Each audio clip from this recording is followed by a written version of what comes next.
Hello, everyone. Welcome to Developing Palates. I'm Aaron Loomis, and with me, as always, is June Liu. How you doing, June? Hungover, but good.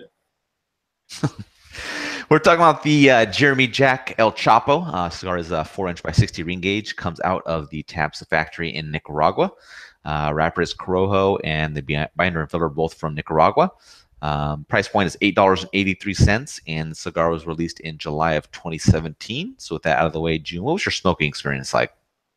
I just looking at the cigar first. It's it looks like a I don't know what El Chapo means, by the way, but Well, El Chapo is like a huge Mexican drug lord. Like oh, probably the most popular or the biggest ever. interesting. Okay. Well, the cigar itself is short and stout, so Yeah. He uh, was like a kind of a short pudgy dude. oh, There's okay. if you go on Netflix, there's a whole show now about him, so Yeah, you can get okay. the whole rundown. Cool. Anyways, so flavors. It was good. I mean, really tasty notes of bread, cedar, nuttiness, like a inviting black pepper spice coming through. Retrolina cigar got some underripe stone fruit characteristics, some more deeper notes of that black pepper, and a really nice, rich roasted nuts. Finish really long, lingering cedar nuts. Strength medium full to full, and body being medium. Um, within that, I mean, the only development that kind of happened within the flavors is kind of towards that second third and all the way last to their last third. The only major thing that I recognized was like the minerality of the cigar. So within the minerals, sometimes I get this really nice like oily coating on the mouthfeel, and this cigar definitely had that. So um, like sometimes when you smoke a cigar and you have to like drink water and it really dries your palate out.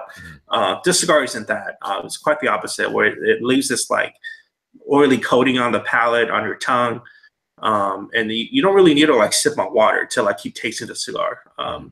And I really enjoy that, and especially with that in combo with like the bread note and the cedar, the nuts. It's super tasty. So overall, that flavor profile of like a mouth-watering nuttiness, well-mannered spice, minerals coming through, super tasty. In terms of the construction, I thought the burn was overall really good. It's not the prettiest of the burn. I mean, it had some issues with like the ashes being a little flaky, burn line being a little bit uneven, but not a big deal. Cigars burn cool, slow. I only had to use my lighter once to touch it up. Draw, it was perfect. It was just the right amount of that airflow resistance for me. So Nice. Yeah, the first third was cream, cedar, black pepper. Second third, that cedar kind of transitioned to more of a general charred wood note. A little mustiness joined in there. In the final third, that cream kind of ramped up a little bit. A little bit of bitterness kind of joined in with the wood as well.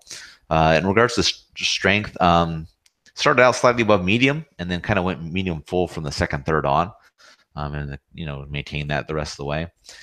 In regards to the burn, it's a little bit wavy, but even though portions of the wrapper got nearly a half inch off at times, it always kept up with itself. I didn't need to do a touch up or anything like that. And the ash just dropped once, kind of right at the halfway mark. In regards to the draw, it was a little bit snug. I wonder if that's what brought some of the kind of the bitterness and heat things up in that final third. It didn't seem to hurt the profile, flavor profile too much, so not that big of a deal. Um, so, what were your final thoughts on this cigar? I felt like this is another Jeremy Jack, cigar brand that met my IPCPR expectations, right? So Mhm. like expectations that was driven by having a quality factory, right, in TAPSA, and more importantly, having world-class agricultural tobacco. I mean, you cannot fake good tobacco in Right. our industry. I don't care what kind of a blender you are. If you have shitty tobacco, you're not going to have blended cigar. So I still think that Jeremy Jack did a great job in partnering with TAPSA and utilizing this agricultural tobacco. I mean, I will also say that although it's TAPSA, Aganorsa, you put all those good prestigious names behind the cigar.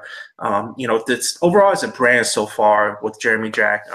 It doesn't quite hit the level of like having really deep, intense, complex flavors like a Illusione or some of Warped offerings, or certainly some of like Casa Fernandez offerings out there. But this is no slouch. A very tasty cigar that I like to, be happy to smoke anytime. Yeah, I wasn't too sure what to kind of expect from this cigar, and I was actually pleasantly surprised by the kind of the balance of flavor and strength. I mean, strength is up there, but the flavor is not overpowered in any way by that. So that was pretty good. Um, I would like to have had a better draw on this, but I didn't think it affected things too much. This is the second one that I've smoked from Jeremy Jack, and like you're saying, it's another good cigar from them. But your comparison is exactly right. It's not at the level that those other brands are that come out of Tabsa and use the Aganorsa tobacco, but it's still utilizing those good ingredients, so you can still get that some of that enjoyment out of it. So I'm definitely looking forward to smoking some of the other lines that they offer. But if you're a Casa Fernandez Aganorsa fan, this is definitely something worthwhile to try. And if you're a fan of the El Chapo TV show or any of that kind of stuff, that just kind of adds to the appeal of this cigar. So, in regards to the scores, I give it a 6.42. Jiunn, you give it a 7.07. How do you think that matches up with your experience? Much as well. Just tagging on to another one of those good cigars I had this year that I need to break that like 10 weight high. Yep. Yeah, my matches up well.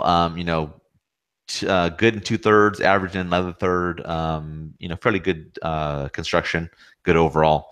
That's kind of where it sits for me. So definitely something that's worthwhile smoking. Any other final thoughts from you? Nope. All right. If you're just catching this video on YouTube, be sure to subscribe to us, but also check out the full written review on the website, developingpalates.com. Be sure to follow us on all the social media channels, Facebook, Instagram, Twitter, and Google+. And you can catch all of our review recaps on podcasts, so iTunes, Google Play, and Podbean. Thank you for tuning in, and we will catch you on the next one.